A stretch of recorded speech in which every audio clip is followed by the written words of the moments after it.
Medikuarenera joatea luxua da, ala guztiok izan beharko genukeen eskubidea. Munduan zehar, milioika pertsonek, zoritxarrez, ezin dute oinarrizko arretarik jaso, eta hori 21. mendean aldatu behar dugu. Horretarako daukagu Agenda 2030ko 3. helburu. Osasun sistema unibertsala eta doakoa bermatzea. Kalitatezko osasun sistemarako sarbidea izatea da.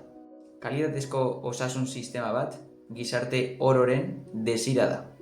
Herrialde garatuetan osasun sistemak nahiko sendoak dira. Euren erantzunak efizienteak eta azkarrak izaten dira. Aitzitik, herrialde azpigaratuetan egoera oso desberdina da. Burundiko osasun sistema oso kaskarra da.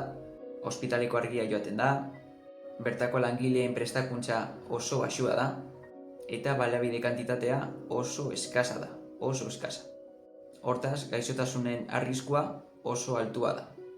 Hortaz, pertsonen bizikalitatea beste herrialdeekin alderatuta oso baxua da. Osasun sistema hezkuntzarekin batera herrialde baten oinarria da.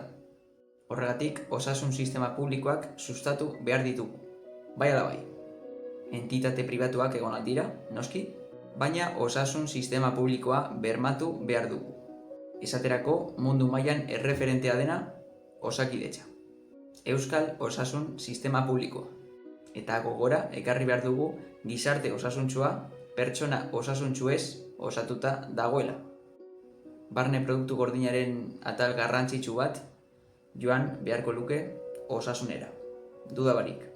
Horrela, zerbitzu eta eskubide unibertsalak bermatu ahalko genituzke.